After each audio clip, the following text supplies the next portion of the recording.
Welcome to the Gay Buddhist Forum, where teachers from all schools of Buddhism offer their perspectives on the Dharma and its application in modern times, especially for LGBTQI audiences. These talks are offered freely to the world and made possible by appreciative listeners. If you would like to support our efforts to share the Dharma with underserved audiences, please visit gaybuddhist.org. There you can donate, find a list of upcoming speakers, or enjoy many hundreds of these recorded talks dating back to 1996. Hi. Yes, my name is Carol Newhouse. This came out of a conversation that I was having, I think, with Larry White on the phone, when I actually called up to get information about what you all were doing, because the lesbian Sangha in Berkeley was developing and growing fast. And I had just found out about you all. I'd always heard the initials somewhere, you know what I mean? But this is a wonderful experience to actually be here. And after talking and learning some about what you were doing, it seemed to us it might be beneficial for us to get into a little bit of dialogue in some way, certainly for me and for our Sangha. So that's basically why I'm here today. I just want to say that it's phenomenal that we have a lesbian Sangha and a gay Buddhist fellowship, even, I think. It's totally phenomenal. And of course it would have to be, you know, in the Bay Area. And just the physical fact of sitting here with you all is just so empowering and so amazing to me. I just want to thank you for the opportunity. I think what I'm going to try to do, I'll talk just a little bit about myself, because Clint seemed to feel like you'd want to know some of these things. I've been practicing for about 20 years, mindfulness practice in what I call the Vipassana tradition. I'm not affiliated officially with any center, really, although I go to Spirit Rock a lot because, of course, that's the kind of Vipassana place around here. I have a teacher named Ruth Dennison that many of you probably have not heard of, or maybe some of you have. She's a lay teacher. She's about 75 now. I met her 20 years ago, and I had an experience with her that really changed my life and opened me. My spiritual path already was, cooking, but she really opened the path to Buddhism for me. And to make that story very short, basically what happened is I ran into her in Barre, Massachusetts, where there's a big Vipassana center, sat with her for 10 days, came out of that experience with a clearer consciousness and insight into my life that I had never had before in any other tradition. I was into psychic development, I was into yoga, I was into a lot of things, but this really kind of blew my mind. And so, but I was a lesbian. I was a lesbian feminist dyke, radical person. Still am to some degree. And, I was having trouble putting this together, especially in 78 or so, this was. So I invited her to a place called Woman Share, which still exists today as this lesbian feminist country retreat center in Southern Oregon. The Back to the Land women's movement, some of you might be familiar with, in the 70s, where women were trying to get away from patriarchy and figure out who we were, particularly lesbians. And that's what I was part of.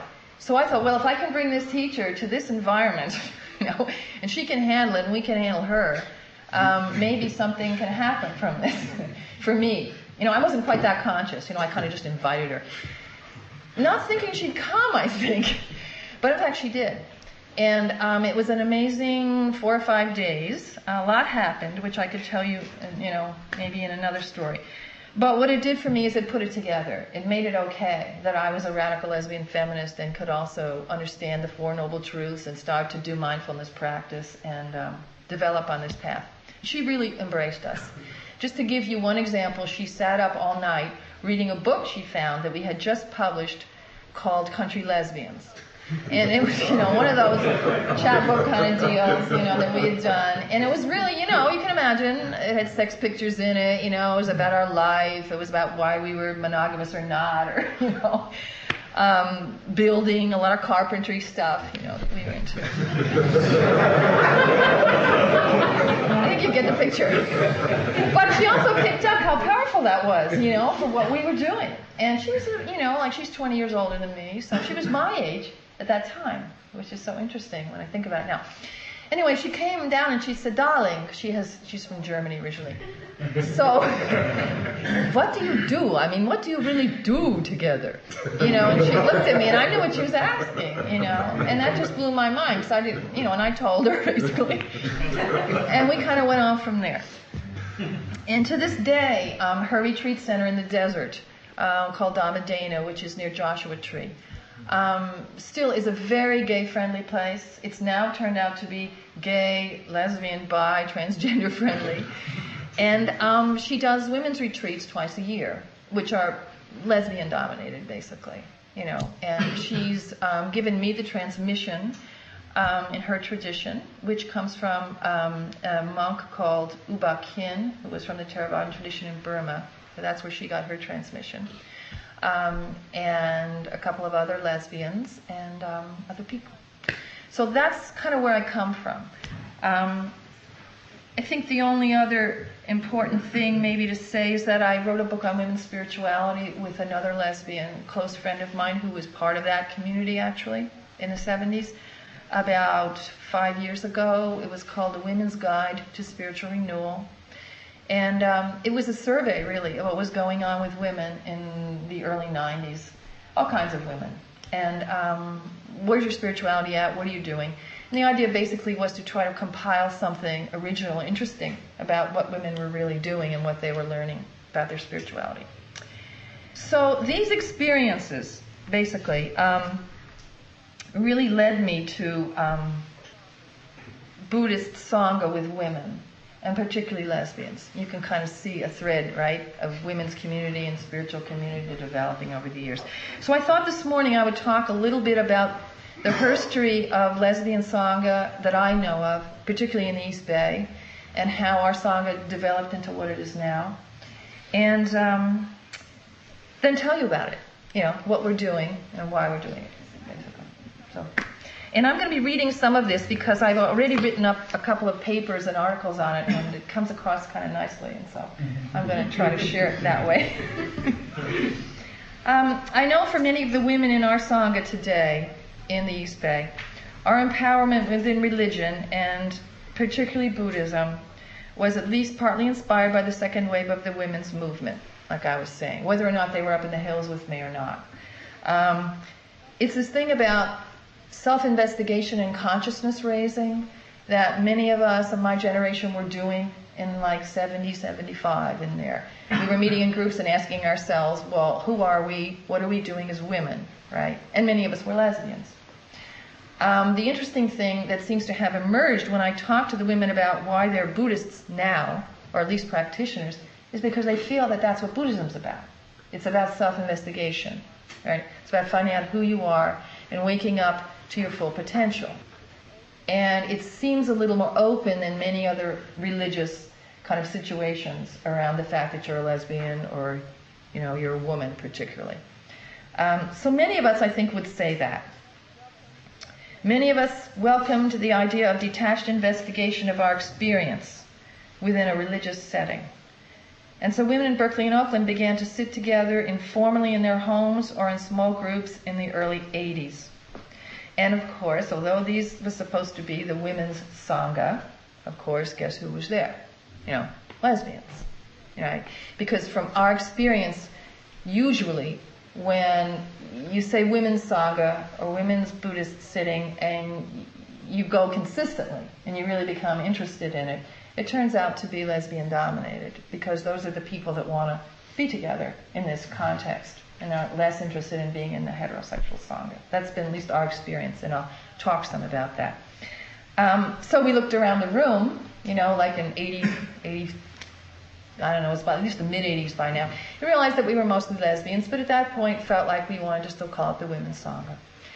And then about 3 years ago, and I should explain what this was like. This wasn't like what we're doing now. It was in someone's living room, and people would meet, and maybe 6 people would come or 8 people would come, and there'd be a tape maybe played or maybe not. People would just sit and have tea afterwards, that kind of thing.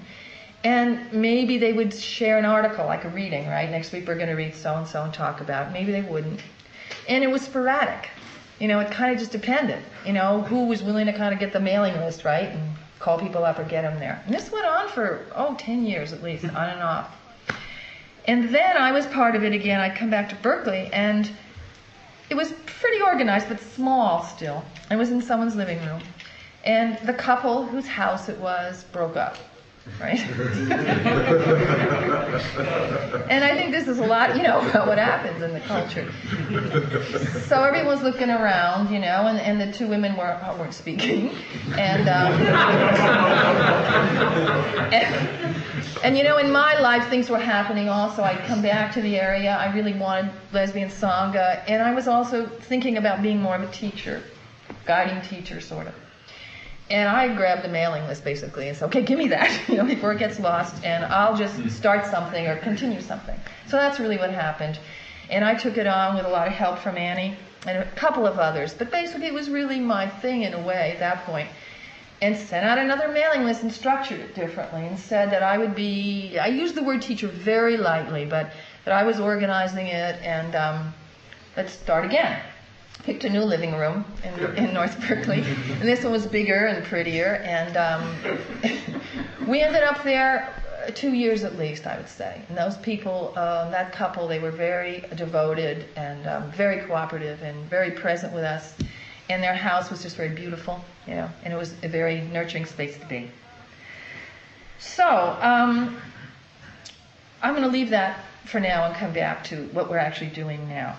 Because I want to talk about the two main reasons why I think we're together, and I'll keep talking about this in a minute, but there's a positive and a negative way of looking at this, I think. There's a positive way that we want culture, we want camaraderie, we want to develop together, and then there's a sort of reactionary way, I think, of looking at it. And I want to talk about that for a minute, because for us as lesbians and bi women, is the way we're defining it now, it is a reaction against some prejudice, we feel, and some difficulties.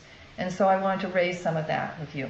And I have some examples here that I thought I'd share. So there are also specific instances of exclusion and prejudice that some of us have faced in heterosexual Buddhist community. And this has played a role in our coming together. As I'm sure some of you are painfully aware, encountering difference in Buddhist circles does not always go smoothly.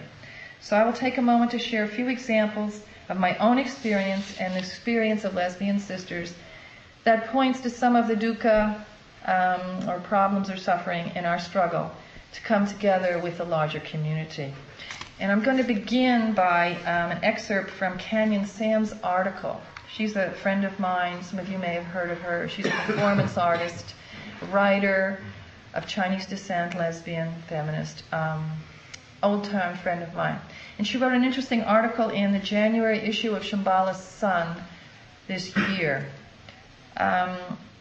Canyon attends a day-long singles sit. Okay, it's Spirit Rock. Oh, I wasn't supposed to say that. It's Spirit Rock. This is always hard for me, because it's about right speech, right? And I'm not really here to say Spirit Rock is a mess. That's not the point.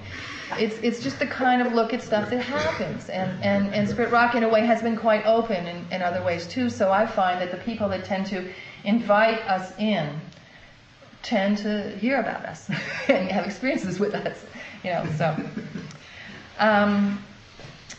So the singles sit, she was single, is what she's going to.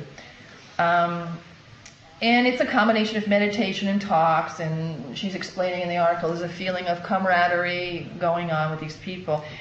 And in the afternoon, Canyon asks one of the teachers if they can make an announcement from the stage that gay and bisexual people would like to be able to meet with each other, identify each other, because you know how that is. You might not necessarily know. Maybe go in the corner of a room at some point so they can find each other or something. And this is a short part of her article here. It's a sea of people. We need to connect with each other, she's thinking. The teacher looks at me for a moment, as if comprehension is not completing. His bushy mustache twitches. He shifts on his feet. He blinks, knits his eyebrows. I look at him. I didn't think this was a difficult question. I guess I don't. I'll ask. He inclines his chin to his colleague on the raised platform, a tall, husky, sandy-haired psychologist. So we're not supposed to know who this is. But she's given us enough information. Right. This guy says, well, we didn't really plan on it. And then Canyon goes on to speculate. I wonder what the problem is. Gay people aren't single. Gay people aren't Buddhists. Gay people don't need to talk to each other. We just can sit and listen to heterosexual references all day long and assume that we're included. Maybe this is a straight event, and what are gay people doing here anyway? We're talking about legitimate relationships, and gay people don't have these. I know, Marin County doesn't have any gay people. She has a really good sense of humor and a way of making a point, I think. People ask me what the upshot of that all was. I don't think it went very well. I can't remember. They never met together that day. Last year, when I finally got online with AOL, this is my experience, my first inclination was to visit their online Buddhist discussion board, especially the section designated for women's issues. I thought I might find other women and lesbians interested in exchanging ideas and experiences within Buddhism, and a way to publicize the Sangha. As I read through the messages on the board, attempting to acquaint myself with the conversations, I quickly realized that on many occasions, questions and comments by women addressing women and lesbians' concerns within the Buddhist community were being met with hostility. Often these online responses were condescending and discounted the discussion taking place. Much of what was discounted and discouraged were stories where women and lesbians felt they had been disrespected, marginalized, and sometimes I would even say harmed, as in situations of, say, verbal or sexual abuse within the community. As I read over the responses, I saw that much of the rationale for dismissal of attempts at discussion stemmed from the idea that Buddhists are striving for unity and focusing on absolute reality. An admission of relative differences would not hold up our spiritual, it would only hold up our spiritual progress, right, on the path. And maybe was even injurious to the forming of community and Sangha, and maybe even offensive to the Buddha. These remarks came as warnings from so-called senior students and teachers, and for the most part from men who did identify themselves as male. I was shocked when, after one woman expressed her painful experience, it was suggested that she, and I quote from the posting, penetrate its nature, understand that all of samsara is ultimately empty, and that if she were a true Buddhist practitioner, she would have understood this and would not keep bringing up these issues. My respect for, my request for compassion and understanding of the possible harm that could be caused, and my suggestions that perhaps our precept of non-harming had been transgressed, were pretty much ignored. And after a couple of months, I noticed women kind of dropping off this discussion board, and again I felt like we were silenced. I'd attempted to encourage the women who were posting to ignore these messages, but generally I think people moved on, either out of frustration, hurt, or maybe just boredom. And I'm going to give you a last story because I think it might have something to do with some of your, I suspect, quests here. A year ago, it became apparent that our lesbian Sangha needed a larger space for gatherings. We'd grown from, I would say, maybe 10 to 15 usually, which was in the large living room, beginning to get crowded, right? And we were getting up to 20, 25, maybe even more. We'd had a meeting in our members' living room and were rapidly outgrowing the space. One of our members approached the head monk of a Buddhist learning institute and monastery in Berkeley, and she asked if we could use the meditation hall occasionally for Dharma talks and sittings. Our Sangha member spoke at length with his head monk and later with a popular lay Vipassana teacher who had been holding classes in the same facility for several years. It quickly became clear to her that both men were less than enthusiastic about the idea. But after being assured as to our propriety, I could go into that, and respect for the Dharma, the head monk said he would take up the issue with his board. Eventually the lay teacher agreed to speak to the head monk. I mean, this went on, you know. Unfortunately, we never heard a response, written or phone call or anything, to any of our requests for space from either of these people. And I just gave up at one point.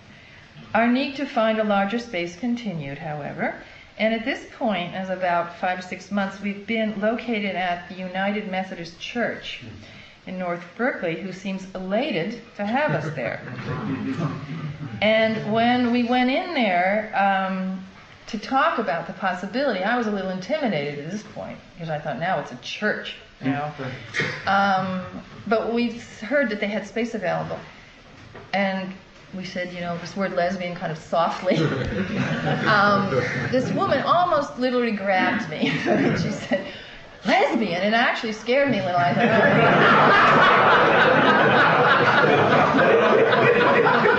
but actually it was the opposite. She was like elated to have us and explained that they were a reconciling congregation, if you've heard of this, in the Methodist faith particularly. And it felt like sort of an affirmative action thing. And she actually said, I don't think she used the word atonement, but she said something like, you know, we realize we haven't been responsive to this part of our congregation or our community. And she didn't care that we were Buddhists or, you know, it was that we were lesbians. So even though it's not a tenuous relationship, but we do have issues, like if we move something, you know, in their space, then they remember that and they call me and ask me to move it back and stuff like that. But basically, you know, it's very nice. And it's sad, too, you know, that I'm in a Christian place. I mean, we're the Buddhist place. We had more trouble, but it's a work in progress. So the purpose of our lesbian Sangha, we've met and we've discussed this, is basically to provide a space for the questions and intuitive wisdom of lesbians and our understanding of Buddhism as we practice it together. Okay, so we're assuming we have some kind of intuitive wisdom and some maybe different or special questions that we want to share together. We also want to deepen our spiritual practice together. It's our experience that when one grows up in a culture that does not give space or expression to one's identity, it may remain known to us if we're lucky, but its expression will be hampered or even distorted when we're in the presence of a dominant culture. And we would include religious dominant culture.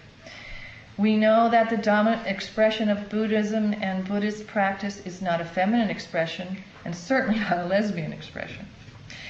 And Buddhism, as it moves to the West, it is not only encountering Western culture and ideas, but women and lesbians issues as well. In order for these to emerge, the lesbian expression of Buddhism needs an incubator, we feel. A safe, warm, and quiet space for our wisdom to grow and to be expressed. And to meet our needs for spiritual friendship and support among lesbians. And for me personally, I think, as I reflect, the reason I really jumped in to try to build Sangha was a personal issue. I really wanted to draw to me more women, lesbians particularly, who were in the practice, you know, who I could go to, who could help me, you know, who understood my basic values or what I was trying to live by, I was trying to develop, and would nurture that in me, you know, as much as possible. And it's happening. I'm very excited about it. The Lesbian Buddhist Sangha provides a refuge from oppression, where we can learn to awaken to the truth of who we really are. I know that the prejudice and discrimination sometimes directed at us can be internalized as well as projected out onto others. Often I find that we end up living a struggle rather than living the mind and heart of compassion and kindness that we're trying to cultivate. We feel we need sanctuary from this struggle, a safe place to open our minds and hearts to our spirituality. The Sangha helps us to heal our tendency towards constriction and self-criticism, by helping us open our hearts to ourselves and to each other. So the lesbian song is becoming a container for forgiveness and for healing. So a few facts. We have a membership of about 125, maybe more than that on the mailing list. We have meetings every Tuesday night now, about 7 in Berkeley, and they're different. The second and fourth Tuesdays seems very much like this. I don't know everything you do, but we would get maybe 25, 30 women, something like that, right currently. Sometimes we have a speaker, exactly like what you're doing today. Sometimes what we're doing lately, which I find really exciting, is taking a topic. Like, I brought a tape, actually, that Andy was able to help us make of relationships, lesbian Sangha. Okay, so I got 2 couples and 2 individuals who were single, right, to come and to speak, like we're doing now, but like a panel, sort of. And they were able to talk about their practice from that perspective as lesbians, and we recorded it. And now we're trying to distribute it for donation, just share it with our members. So we do that. Sometimes I invite teachers, and I think you probably do that too. I try to invite lesbian teachers if I can find them. Women teachers next. And that's as far as we've gotten so far. That seems to be the interest. There's a transgender person who is interested in coming, and we'll see what that's going to be about. I'm not sure what's going to happen. She has just asked to come. We have a study group now on the first Tuesday night in someone's home, the smaller. And we have what we call a Kalyanamita group, which is in the Vipassana tradition, Theravada, basically a spiritual friendship group. And it's very unstructured. Leadership rotates all the time. It's small. It's not supposed to get any bigger than 10 or 12, really. And the idea, again, is forming community, but in a more intimate way, and talking about how you're practicing together. We go on field trips. This is a new thing we've been doing. We just started it 3-4 months ago. We've been up to Stone Creek Zendo. I don't know if you know of it. It's in Sebastopol. There's a lesbian Roshi named Jishu Warner who's moved up there recently. And she has this nice little space. And so 20 of us went up there this summer and sat with her, and that was fun. So we're trying to do those kind of things. We've been to Rena Sarkar Center, which you may be familiar with right here in the Mission. She's a Theravada nun from Burmese background, very powerful, interesting woman, teacher of mine. So that gives you a sense. I want to give you a sense of who we are, too. I feel I know I'm talking too long. Many of us feel that we're more comfortable with feminine images, just because of many things I've already said. We can identify more easily, so we use Kuan Yin on our altar. We're in a space where we're like nomads. We come in, that's why I was asking where all these objects came from. We come in, with boxes and things, and we take 15 minutes and we transform the space. That's basically, and then we take down and go home. So we have our own objects and images. We prefer a less hierarchical structure, conducting rituals or meditations or anything. I am this guiding teacher in a sense, but I see myself, although I am certainly a senior student, among 2 or 3 others, I would say at this point, I really see my role as guiding the Sangha, really, more than wrapping it down about what Buddhism really is to everybody who doesn't really know, that kind of thing.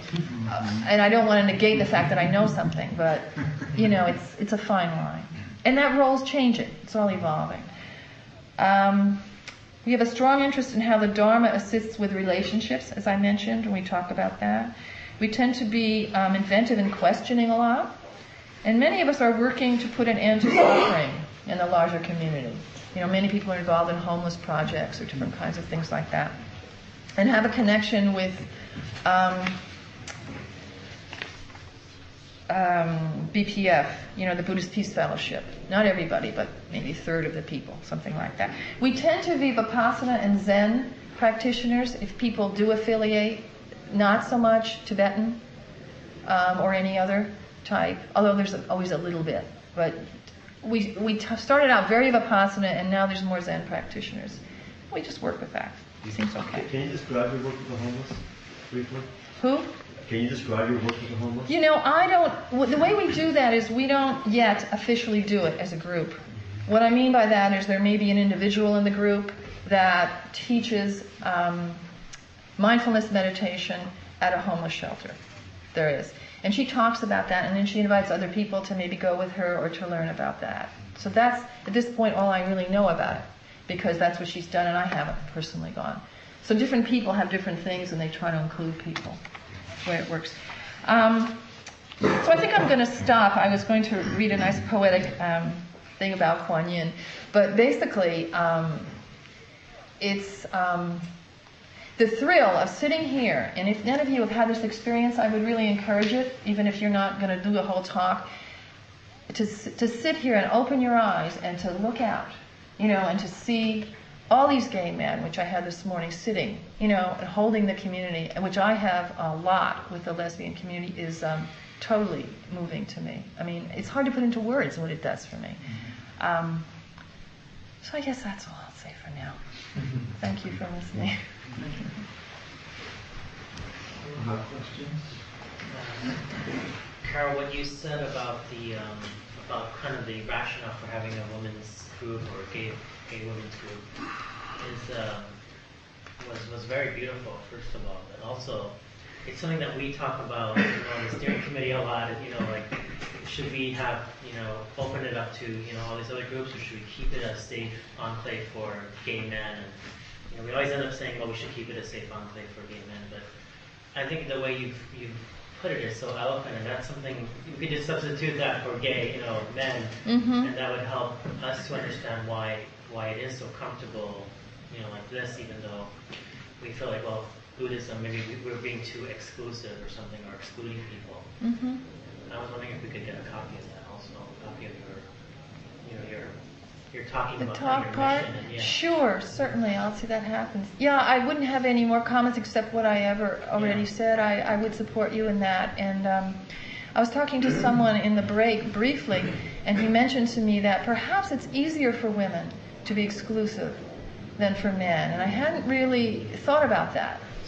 But when he said it to me, I kind of understood it. You know, however, from my position, I would want to encourage you to keep your space. You know, it's invaluable. It's precious, from my opinion. Yeah. First of all, I really want to express my appreciation, not only for your being here, but for a certain mood and tone you establish, which I find very helpful. Moments of levity, an allowing for both the pain and a slight distance to come into our discourse and dialogue. And that's point one. And point two, I really want to express my appreciation. It may have been a little inadvertent, but that you in fact identified Spirit Rock, where I go. I go every Wednesday. And I go to sit, and it's facilitated by a woman, Sylvia Forstein. And for whatever reasons, in the years I've gone, I've had an enormous need to identify myself as a gay man, you know, and to be visible. And I've always been extremely welcome. It's at least 80% women all the time. Right. There's a large, not always identified lesbian group amongst the women, but of course I can see that they're lesbian because of a variety of things. And the reason I'm so glad that you identified it is I do think we need to talk about it, and I do experience there an openness to hearing, even if, in fact, naturally there is a certain kind of blindness that we, in fact, can speak more readily to, because we're, you know, the objects of that blindness. And then the fifth thing I just want to say about that is, of course, I've gone to weekends and 4-day retreats that Eric and Arena have led up there. Right. And do people know who he's talking about? Not everybody. Maybe you could just say. Well, I can't speak exactly to how many clearly identifiable lesbian and gay men there are in the Vipassana tradition around. But one of the men is Eric Kolvig, who was, of course, a member here and who now is in Santa Fe, whom I just saw actually a week ago when I was in Santa Fe. Marina is from Massachusetts. Northampton. Northampton, Western. And she comes out, the two of them have many times led retreats for both lesbian and gay men. And what I would like to say about that is that I personally experienced an enormous richness in sitting with lesbians as well as gay men. There are things we really do share, and the piece for me, I'm sorry for going on, but the piece for me that's so important is that I've internalized a lot of that pain and hurt. And to have a place where it's safe enough to A, bring it out, and B, have it validated, allows me to integrate and become more present and to move, which is, so important. And that is one of the reasons I'm so glad that you're here. Because, there's a great strength for us to meet as men. There's something very wonderful to be witnessed in doing that by you. Thank you for doing that. Thank you. Yeah. I'm Larry, and thank you very much, and welcome to you and your partner. And I tried the shoes; they don't fit. You're giving away your shoes? I asked you if it was safe to leave my feet in shoes here. No good designs if they don't fit. You're thinking high heels. Yeah, right. They're just dyke shoes, so don't worry. I think that so much of everything what you say obviously resonates with all of us, and there's so many deep lessons in the whole concept. And again, I appreciate your bringing it back around to the Dharma, talking about dukkha. I started out with the San Francisco Buddhist Center, who then gave the Gay Buddhist Fellowship to me because they knew I had certain needs, and it was nice that they could see that I had needs and go out and actually found this Sangha for me so that I could have someplace else that I could call home. But within the home, there's still the search for this, this exterior that I'm born with that can be problematic and has been problematic within heterosexual and homosexual and bisexual and all sanghas. So ultimately the concept of dukkha, what does the Buddha charge us with doing with that wisdom that he's given us? I've met a number of women so far from the Sangha that you're associated with, including Saint Ken, who's one of my heroines in this world. And I'm hoping and I'm feeling that we're all going to keep learning the real lesson. Because in the end, one day it won't matter. None of it will matter. But until such time that it does matter, we do have to have safe places, but we have to also be critical of ourselves and mindful of ourselves to make sure we do what we need to do individually to keep our sanctuary safe for those of us who are something more than just sexual minorities. Some of us are multiple, each one of us are multiple minorities, and to be able to honor that with respect, I think, is the greatest challenge for us, because oftentimes, and the long winter one will stop, we do become like that, which oppresses us. Yeah. That's the greatest challenge. And again, thank you so much for sharing that with us today. I will say that I feel probably that the lesbian Sangha that I represent today has the same issues. We have very few women of color. Occasionally there'll be an African-American lesbian, Mexican-American woman come. There's maybe a couple of them that come regularly, but it's a real issue. And it's much bigger than us. It's, like you said, it's the whole thing and where the religion came from, and we could go on and on. But I do really honor the richness that, we each bring, and we don't have to be afraid of it. It's who we are. And again, I think as gay people, maybe that's my thing. I think we're well equipped to understand some of this dukkha that you're talking about.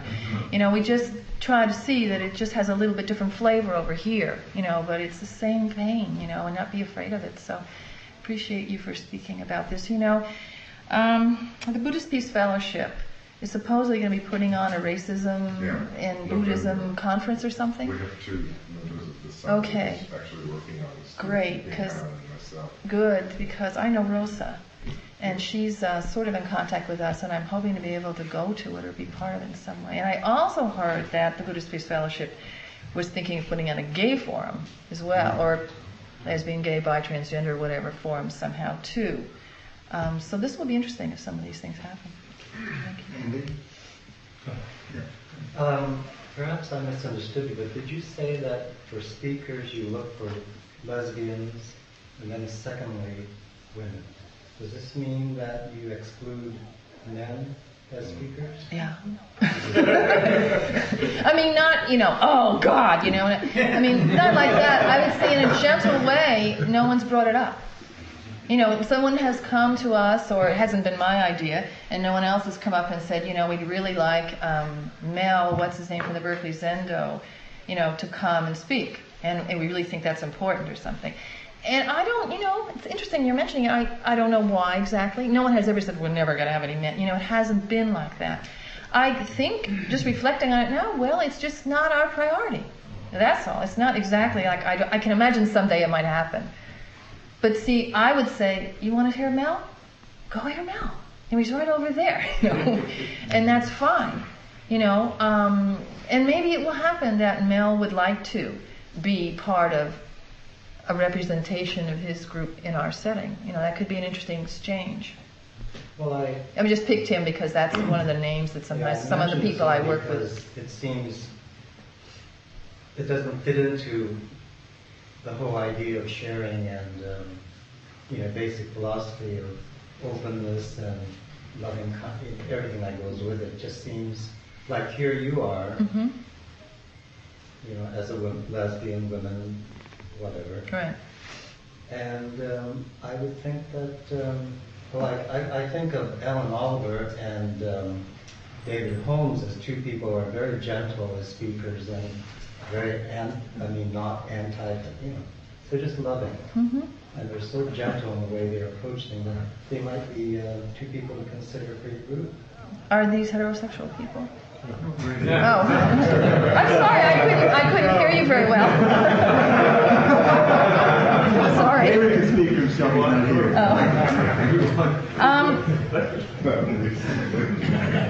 What I would do with that is I would take the recommendation back to the group and just see what people were interested in hearing about.